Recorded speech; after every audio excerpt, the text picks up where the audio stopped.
Welcome back, Honors. Man, we got a lot of stuff to go over today, all right? We are going to wrap up all of the Latin American independence movements that we're going to be talking about in class for this year in this one flip, all right? Where we left off in class, we were talking about Toussaint L'Ouverture and his Haitian revolt, right? What I'm going to do to give you further context, you don't have to watch them if you don't want to, but I'm going to hyperlink a couple of really solid John Green Crash Course World History videos into these links as well, all right, or into the description. Now, you can watch him to give yourself further context. He teaches his stuff at much more of an AP level, which is very, very high, very, very thick, and he speaks extremely fast and sums everything up in about 15 minutes. However, I instead am going to try and do this and get as much content as I possibly can. You guys are going to have to write a lot of stuff that might not necessarily be on these slides, but that's going to be okay, all right? So we left off talking about Toussaint L'Ouverture and his massive slave revolt that he actually led in 1791, his second slave revolt that he actually led in 1791, and his progression forward, right? Remember, he's a former slave. He's self-educated, untrained in military and political matters, but becomes a skilled general and diplomat after actually training himself to become a field doctor in the same first slave revolt. He's going to take leadership of a slave revolt that is going to break out in 1791 and lead 100,000 slaves to victory, pushing many of the French out. And he earns himself so much of a good rep that his revolt was so successful that L'Ouverture was commissioned as a Spanish officer,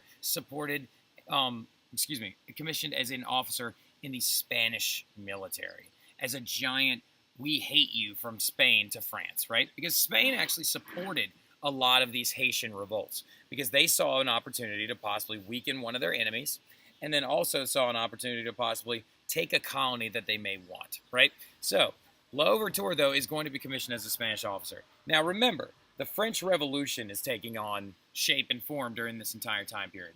So the National Assembly is going to try and politically regain L'Ouverture's allegiances by outlawing slavery in Haiti and freeing every person and making property-owning Haitians and even free blacks voting citizens of the French Empire.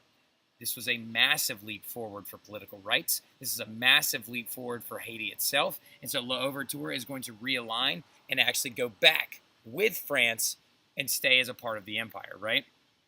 So going forward, though, unfortunately, someone's going to come along and decide to screw all that up. And I know a lot of you right now are like, Mr. Terry, I thought you said this guy was your favorite man in all of history. He is, because he's wildly interesting. I'm not saying I approve of everything he's done, but he is phenomenally interesting. But Napoleon is going to ruin everything, all right? For the Haitians, anyway.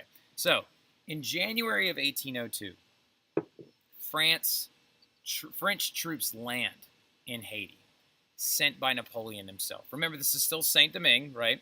So, in this time period, Napoleon is fighting his coalition wars, right? So, with this entire sense of these coalition wars, he must make as much money as he possibly can get his hands on, right? And in 1803, he sells the Louisiana Territory to Thomas Jefferson to make said money. But in 1802, about a year before, he sees an economy that is not producing what he wants it to. That's the economy of Haiti, right? The economy of Saint-Domingue, which used to produce 60% of Europe's sugar, 40% of its coffee, and 90% of all sugar economy ran through it, as well as a huge market of the slave trade. He sees something that he's not making money off of as much anymore because slavery has been outlawed by the National Assembly. So he accuses Toussaint L'Ouverture of starting another uprising, which is not true, and then corners him in a meeting, captures him, arrests him, and has him sent to prison in the French Alps, where he dies 10 months later. You took a man from a hot, humid environment, and you put him in prison in a frozen mountain. Man, Napoleon, that's messed up. All right, so following this, he tries to reinstitute slavery within Haiti. Now, there is one man, though, that refuses to tolerate this. You took his general away from him, you killed him, and now he's going to, kill you back in a sense. Jean-Jacques Dessalines, all right, was Toussaint's most loyal general. And in January 1st, 1804, he is going to declare Haiti an independent country away from France altogether. He took a year to organize his military, and he uses guerrilla warfare tactics, and it also gets lucky because disease destroys the French armies. Yellow fever runs rampant through the French military that comes to try and stop them from becoming an independent country. And this is going to be the very, very first time that a black colony has ever freed itself from European control, right? Led by Toussaint L'Ouverture, not completely all the way through, but then finished by Jean-Jacques Dessalines, right? And it's going to free itself from European control, and they're going to rename their country Haiti, which means mountainous land. Now, he also becomes the first emperor of Haiti. However, then you're going to see the problems that Haiti currently deals with today. He is going to be assassinated later in a revolt. Haiti was defined early on by political instability, right? The inability for people to come in and rule effectively, to not be caught off guard by money and wealth, and for their inability to avoid natural disasters as well. And in 1820, Haiti does become an independent republic with democratic elections. However, it's still very to this day an unstable country. Hopefully, things will progress and Haiti will be able to get on its own feet soon, right? But going forward, though, we're now going to talk about Spanish colonies and their revolts against Spanish rule. There are three big revolts that we're going to talk about, but they're mainly all caused by this, okay? These social classes threw off everything in the Spanish colonies, leading to a massive amount of dissension and a massive want and desire of liberation, right? So, pause the video really quick, draw this social class triangle, the 800th social class triangle that we've drawn in this class, I'm sure, up to this point, but it's okay. Go ahead and draw this bad boy, and then I'm going to start defining all these people to you. So pause it, and welcome back. All right, so Peninsulares, let's talk about who these people are. These are wealthy, white planters and landowners that are born in Europe and reside mostly in Europe, all right? So, with that, they control most of the economic and political decisions that happen in Latin America, and they don't even live there, all right? So I know Nikki Del Rey's already upset about this. Then you have your next group up, the Creoles, right? Creoles are wealthy, white planters that were born in Latin America, okay? So they are beginning to identify themselves as purely Latin American and not as European or Spanish anymore. Now, below them, you've got mulattoes and mestizos, which are the mixing of races that is condoned and allowed in many of the Spanish colonies. Mulatto, of course, again, when we talked about this is not a term we are using in modern day because it's extremely offensive, but this is a historical term that we have to use all the same. But that is African descent and European descent mixed together. And then mestizo is native descent and European descent mixed together. And then below them, you have the slaves and the natives. Now, the problem with this entire system is it's going to lead to a massive amount of revolt in many different sectors of Latin America. Now, just to give you a heads up, Latin America, go ahead and jot this down, we're talking about it, spans from Mexico down to Argentina, all right? So, Argentina, Chile, going all the way through South America, and there are three massive liberation movements that take place, okay? Massive, notice I said. There are a lot of smaller ones that happen as well, but there are three really big ones that happen that we need to focus on. We have the Pan-South American movement. Well, actually, let's go in reverse. We'll go in order of operations, all right? We've got Brazil, okay, which define this next to Brazil really quick. Brazil was liberated by the Portuguese royal family because they just liked living in Brazil, all right? Because here's what ended up happening. Napoleon invaded Portugal in the early 1800s. The Portuguese royal ruling family, led by King João, which is a hilarious name, but ends up going to Brazil with the entire royal family, falls in love with living there, but then once Napoleon is pushed out in 1815, they have to return. So King João goes back. However, his son, Dom Pedro, stays and becomes the king of Brazil, and they liberate themselves, and they call themselves a new country. Boom, that's Brazil's liberation in a nutshell. Then you've got Mexico. Mexico's liberation starts in 1810 and doesn't finish until 1917, all right, with the writing of a new constitution. So Mexico's liberation movement is very long, very intense, multifaceted, different motivations. France owns them at one point in a thing called the Pastry War when Napoleon III takes them over. And that's where the holiday, Cinco de Mayo, comes from, because a small group of Mexican military members defeated a French army during the Pastry War on May the 5th at the city of Puebla, right? So that is a massive movement that, quite frankly, I could dedicate an entire test to. So we're going to just basically say that they had a very long liberation movement that lasted from 1810 to 1917, all right? But the big one, the last one, is the most important one. It's the Pan-South American movement, started by a guy I'll get into in a couple of minutes, but that is the most important one. Pan-South American movement, we're going to move into it now, okay? So here's the big issue with the liberation movements of South America, right? You've got so much cultural and rigid class structure in here that basically the Creoles are beginning to identify themselves as the true ruling class of Latin America because they are Latin American born. This is where they've made their money. This is where their families are. And they see themselves as very different from everyone below them.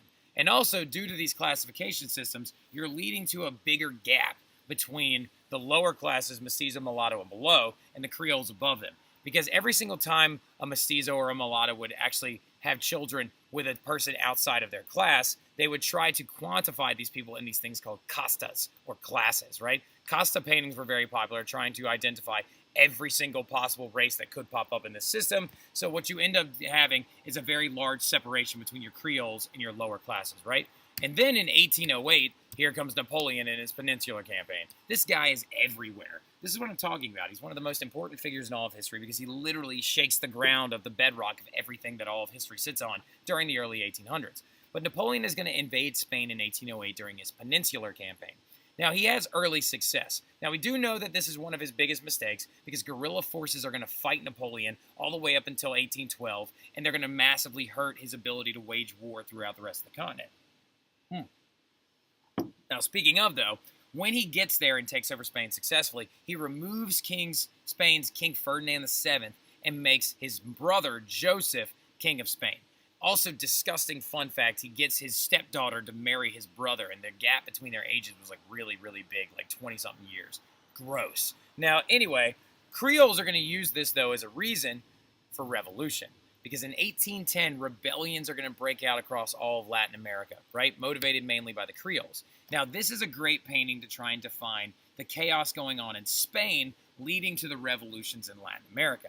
Francisco Goya, a very, very, very famous painter during the time period of the Romantics, actually paints this painting called The Executions of May 3rd. This was made in 1808, and it's trying to show French troops right here, sent by Napoleon, who are faceless, executing what they believe to be Spanish guerrillas who have been fighting French forces during their wars of independence away from the French in Spain, right?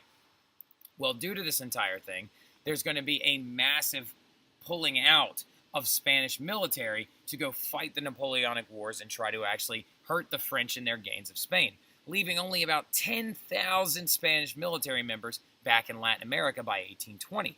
So this is the perfect time for the Creoles, led by this man, Simon Bolivar.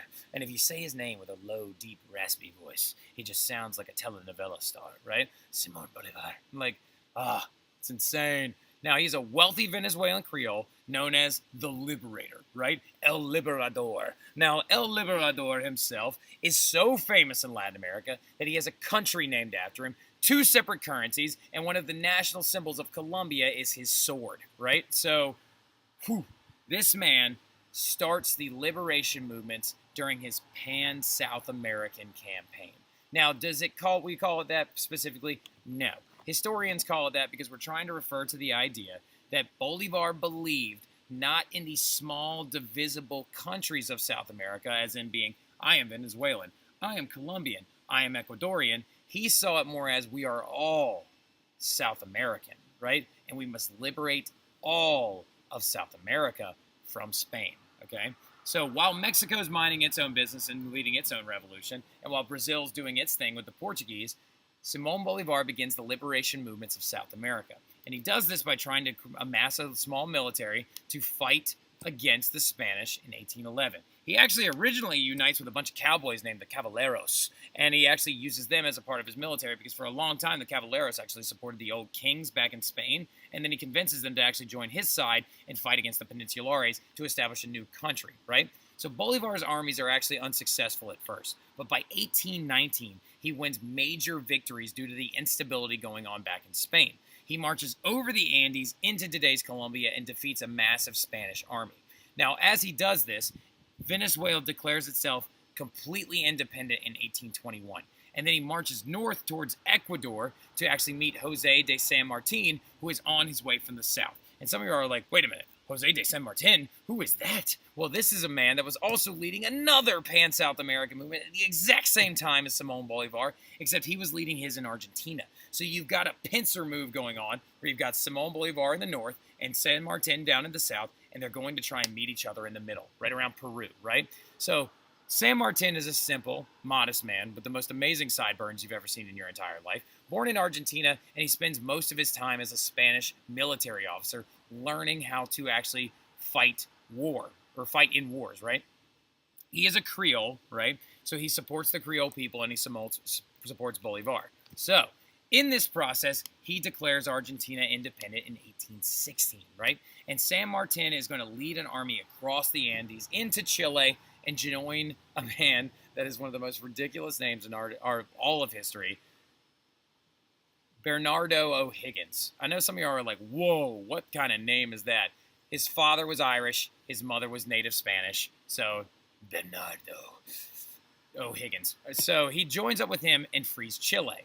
And now he is marching north to meet Bolivar. And in Ecuador in 1822, they meet with Bolivar to decide how to remove the remaining Spanish forces. They go into Lima, Peru, and they rid Lima of everybody that is, like, every Spanish, like, soldier that is there, and successfully liberate Western South America, right? That is so insane. Don't worry about this first fact. It doesn't really line up, chronologically speaking, but Bolivar is victorious with San Martin in ridding most of Latin America of Spanish forces, right? And when he does this, he establishes his pan-South American country. Remember, his dream was to create a South America that was united culturally together, right? And so he rids Latin America of these Spanish forces, and he establishes a country in the north known as Gran Colombia. And in Gran Colombia, he actually creates a country that is Ecuador, Venezuela, Panama, and calm down. And there we go. And Colombia, there we go, in one gigantic country. However, emblematic of the problems that Latin America currently deals with today, from a historical reflective sense or perspective, this country is going to be short-lived due to dissension amongst various factions. Many Venezuelans are going to believe that they should be an independent Venezuela. Many Ecuadorians are going to believe that they should be an independent Ecuador, right? And so in 1828, Bolivar resigns because his health is failing, and in 1830, Bolivar's Gran Colombia is going to be divided following his death. And Gran Colombia is going to divide itself into Colombia, Ecuador, and Venezuela. Panama is later going to split off in 1903 due to American assistance, mainly because we wanted to come in and build our famous canal. But it was short-lived, right? And getting into it, you'll see why. The political and social results of these things, and you need to jot this down, continued battles over rule between liberals and conservatives are going to drastically affect the ability for Latin American countries to stay politically viable even in today's world, right? And also, civil wars, write that down, and then, foreign debt. The Civil War foreign debt perspective goes together because these battles between liberals and conservatives are going to lead to massive civil wars inside of other countries. Something you have to understand about the United States, about Germany, about Europe, about all these other things, we have the ability to have phenomenal economies because we have been victorious in international warfare. Civil warfare and independence movements hurt your economy. Victory in international warfare dramatically escalates your economy. But because of all these civil wars and foreign debt, Latin America's political stability is going to be massively affected, leading to several power vacuums, different regimes, both authoritarian and as well as even communist, right? Extreme division. That is then going to roll itself into economic downfalls as well, because they're going to be unable to free themselves from dependence on Western-controlled economic patterns, particularly that of the United States under this old thing called the Monroe Doctrine, right? The Monroe Doctrine was an effective rule for the United States to try and push Europe completely out of the Western Hemisphere, right? So, with this whole thing, they became dependent on foreign loans from the United States to fight the civil wars that were warring on in their country. And the thing that they conceded was their natural resources to people like the United States, leading to the establishment of things like banana republics, which is where like fruit companies actually controlled much of the government that was happening in Latin American countries, or also other metals like tin mining in Bolivia, or crude oil refining in Venezuela, right? So that is going to affect them economically speaking, keeping them in the economic and political positions of which they exist in today, right? But then culturally and intelligence-wise, they are going to flourish. Cultural diffusion is going to create a brand new race of Latin American people that is going to be home to their own art, their own rituals, religion, cuisine, everything, making a very, very young but brand new race of people, right? So, and then lastly, unfortunately, the other things they didn't avoid were extreme overwatching sense by the patriarchal systems that are going on in their countries, as well as being able to avoid violent uprisings from authoritarian dictators and things like that. So, however, that is Latin America, and that is how the Spanish were finally pushed out, leading to the South America, the Mexico, the Brazil that we know today. So, that is all. We will get into nationalism on Monday. I really hope you guys enjoyed it. I will see you guys later. Have a good one, Honors. Enjoy the weekend. I'm going to be down here at the shore for the next couple days. I hope you all have a good time. See you later.